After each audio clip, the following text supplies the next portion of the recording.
বাস্তব জীবনে ডিপ্রেশন বলে কিছুই নেই, সবটাই শয়তানের ধোঁকা।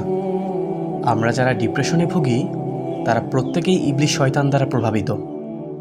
যারা মহান আল্লাহর রহমত থেকে দূরে সরে যায় মূলত তারাই ডিপ্রেশনে ভোগে। আম্মাজান খাদিজা রাদিয়াল্লাহু তাআলা আনহা খুব ধনী ঘরের মেয়ে ছিলেন। বিলাসিতার মধ্যে বড় হওয়াটাই স্বাভাবিক। নবী সাল্লাল্লাহু আলাইহি ওয়াসাল্লামের ইসলাম প্রচারের কারণে অন্য গ্রুপ যখন কুরাইশদের অবরোধ দিল, তখন নবী সাল্লাল্লাহু আলাইহি ওয়াসাল্লাম আর খাদিজা রাদিয়াল্লাহু তাআলা আনহা এক গোত্রের শিশুদের 2.5 বছর তীব্র কষ্টে থাকতে হয়েছিল।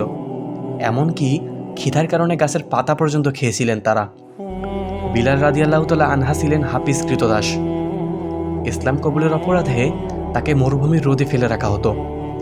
তার গায়ের চর্বি গলে যেত, তারপরেও তার মুখে লেগে থাকতো প্রশান্তি। রোদের তেজ তার কালিমার কাছে পরাজিত হতো। ইমাম ইবনে তাইম রহিমাহুল্লাহ তার জীবনের 8 বছর জেল খেটেছেন, জেলে মৃত্যুবরণ করেছেন। অথচ তিনি কি বলেছিলেন জানেন? বলেছিলেন, দুনিয়াতেও একটা জান্নাত আছে, আমি আমার হৃদয়ে সে জান্নাতের খোঁজ পেয়েছি। গান শোনা, মুভি দেখা, মোটিভেশনাল বই পড়া বা মানুষের সঙ্গে আড্ডা দিয়ে যদি ডিপ্রেশন থেকে মুক্তি পাওয়া যেত, তাহলে গান গাওয়ার সঙ্গীত শিল্পী, সিনেমার অভিনেতা, সেলিব্রিটিগণ বাস্তব জীবনে ডিপ্রেশন থেকে মুক্তি পাননি কেন? ইসলাম, ইমান আর ডিপ্রেশন এক অন্তরে একসঙ্গে থাকতে পারে না।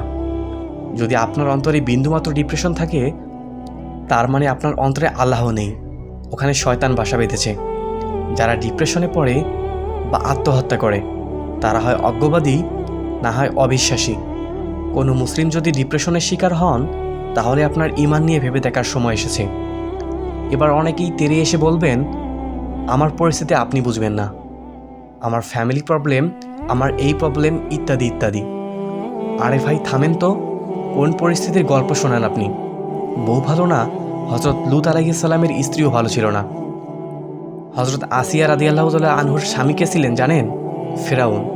ফেরাউনকে রব না মানার অপরাধে তাকে টুকরো টুকরো করে গরম তেলে চুবানো হয়েছিল। আরও শুনবেন, চেষ্টা করে কিছু হচ্ছে না তাই ডিপ্রেশন। হজরত নূহ আলাইহিস সালাম প্রায় 1000 বছর দাওয়াত দিয়ে মাত্র 80 জনকে দাওয়াত কবুল করাতে পেরেছিলেন। তারপরেও আপনি কোন ডিপ্রেশনের গল্প শোনান? আপনজন কষ্ট দিয়েছে, অপবাদ দিয়েছে। হজরত ইউসুফ আলাইহিস সালামের ভাইয়েরা তাকে কূপের মধ্যে ফেলে দিয়ে চলে গেল। জুলেখার সঙ্গে ব্যভিচার না করায় উল্টো অপরাধ দিয়ে 7 বছরের জেল দেওয়া হলো। এরপরেও আপনি আমায় কোন পরিস্থিতির গল্প শোনাবেন? যারা আল্লাহর রহমত থেকে নিরাশ হয় তাদেরকে বলা হয় পথভ্রষ্ট। এরপর আপনি কোন ডিপ্রেশনের গল্প শোনাবেন? গান বাজনা, মুভি কিংবা বই পড়া আপনাকে ডিপ্রেশন থেকে মুক্তি দিতে পারবে না। ডিপ্রেশনের একমাত্র চিকিৎসাই হলো আল্লাহর দিকে ফিরে আসা। শয়তান যখন আপনাকে বলছে তোর অনেক কষ্ট, তোর কষ্টে কেউ পাশে নেই, তখন আল্লাহ তাআলা আপনাকে বলছেন কষ্টের সঙ্গেই আছে স্বস্তি।